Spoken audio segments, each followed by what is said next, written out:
Marie. Hi. Yeah, introduce myself. This is Alicia. Yeah. I am Lucy. Welcome to the Gables Fables Writers Q&A. What has been your favorite or least favorite part about working with the cast in person this season? My favorite part about working with the cast in person is the fact that we're actually with them this time. Which is really fun because they're all amazing people and it was awesome to meet them.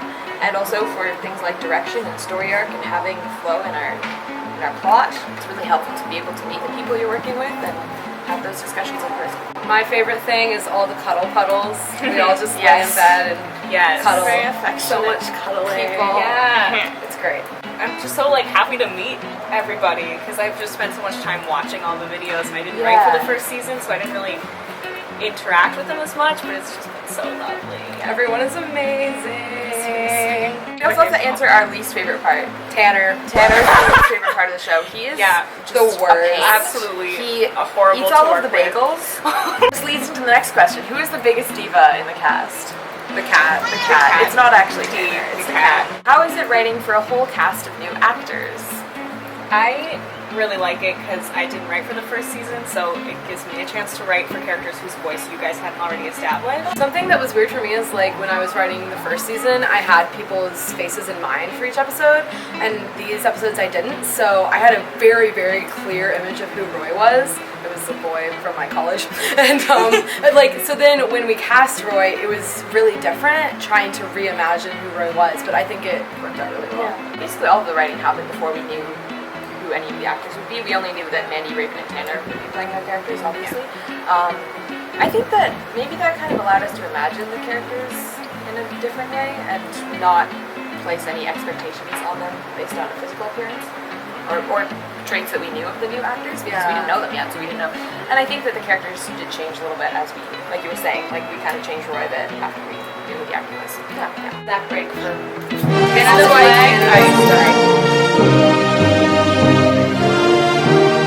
What is your writing process? First, I planning out the whole season, but for individual episodes, filming, as you were talking about. So I like to read the chapter first and see what's going on there, and then think about the differences between the story that we're creating and the story in the book. And then I usually I have to go somewhere where I can concentrate. Usually I'll go to a coffee shop because if I stay in my room, I just watch Netflix. But so I like to listen to music and I just try to write the episode and get it all out there. And then after I've kind of just spilled a bunch of words on the page, I like to edit it and go and compare to the book again to see how the book compares. Yeah. I think my writing process is shaped a lot by how Alicia determines the overall plot arc. So I sort of know which ones I'm writing and how they fit into her scheme. I read the book before we started writing the season. And then I usually skim the chapter and I use it for reference, but I think with last season I was a lot more faithful to the book because in general we were focusing on it more.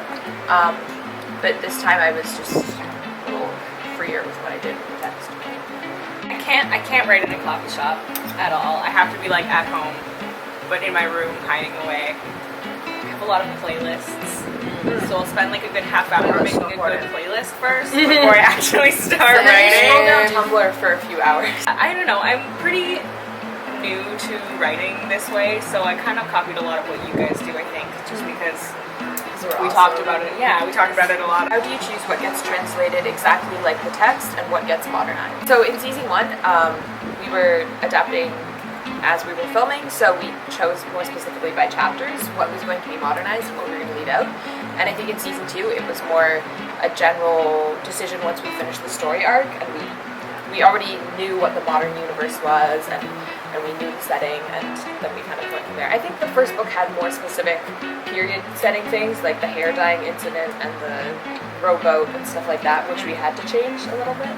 I think a lot about this season, it's more focused on the feeling of the book, the characters' journeys, those all are going to be the same. If you could have a fancy dinner with any 3 people in this world, who would they be and why? Tristan Zara would be my dinner guest. Oh my god. He was the founder of Dadaism, very famous in the Surrealist movement. Talk about Zara, sorry. Tristan Zara was really cool and wrote some really weird poetry. He would write poetry by cutting up words out of books and putting them in a bag and then pulling them out and gluing them to paper. Because life is nothing, Dada is nothing, and once you understand the meaning of Dadaism, you are nothing, and you have to leave Dadaism, which is what Tristan Zara did. I can't stop. My person that I would bring to my fancy dinner date is Kesha Rose Siebert. Interesting. That's not what I was expecting. That's not what I was Because expecting she is my one true love, and she is beautiful and smart and good at singing, and I feel like we would have a lot in common, and we could jam together. A month ago I would have said y'all. I mean, Maria I've had dinner with, but like, I don't know, I was so excited to meet you guys. But we already did that. It was amazing.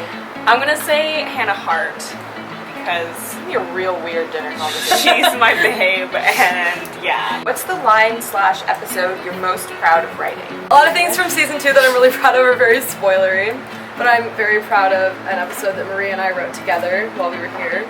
Yeah, it was the first yes. episode that we wrote together in person, and it was a beautiful experience. Yeah. Okay, in the first season, who wrote Poetry Love?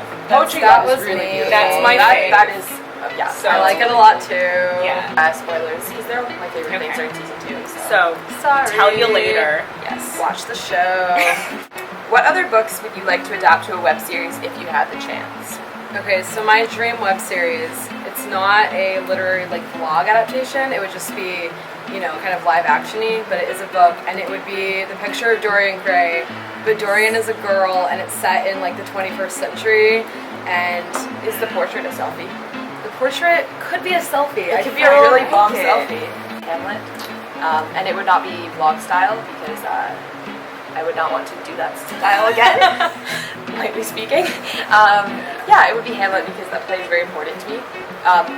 And it would be set in modern times, but in like very gothic style, like really dark, a little bit horror almost, because I'm really obsessed with horror, and yeah, I see it very clearly in my mind. We just don't know if it will ever happen. I do Dracula, I think, because I think the book is all in like letters and newspaper cuttings, so I think it would work in the vlog style, yeah. even though like I don't know if I would want to restrict myself that way. But yeah, I'd want to do it modernized, but like not take out any of the fantasy and just kind of leave it as a horror fantasy kind of Like maybe how- found footage. I like how we're all like writing this Anne of Green Gables, and we're all like, we do a horror! Yeah, change it up, you know? It's the one that we all want to do together, which is like the Office style, but it's a bunch of theater kids putting on a show, and it's like all of the characters. I in would, Office. yeah. In a theater. That is a dream. That would be with amazing. All of you. How do you resolve disagreements on writing decisions? Fist fight through the internet. Yeah. How many episodes will the second season be, and how long will they air for? 4 episodes. 4 episodes, and then it's done! Show over. This is the best question.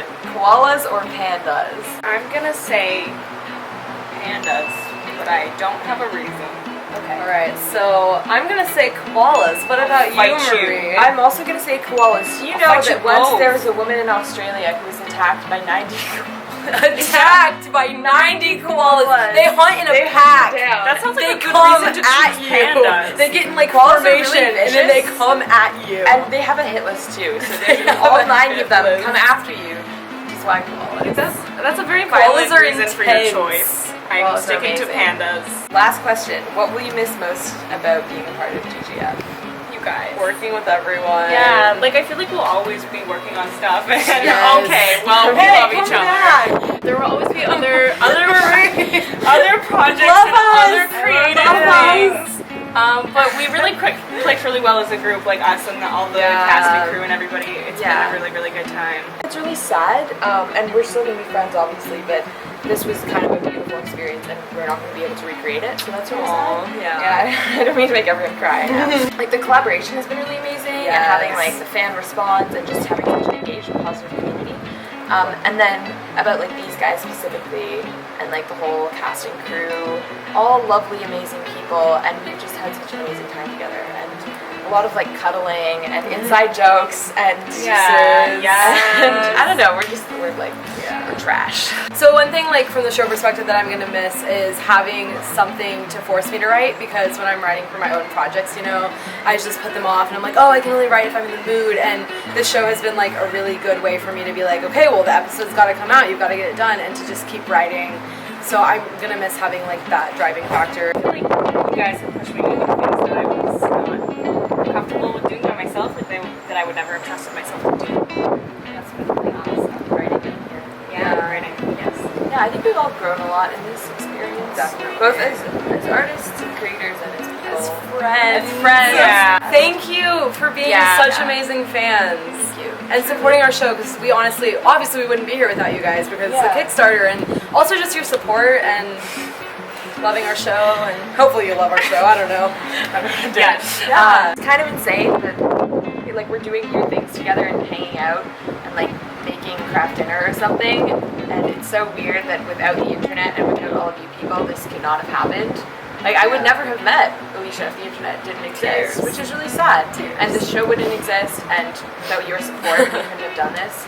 It's really, really insane. Yeah. So we're so grateful, and hope you enjoy the season and watching us be weirdos for you. We're having fun. Yeah. Loving it. Cool. Let's be done now. All right, signing off. Bye. Deuces. This is not the question that they asked us, but you know what? What'd you get? Love. Love is the answer to all the questions.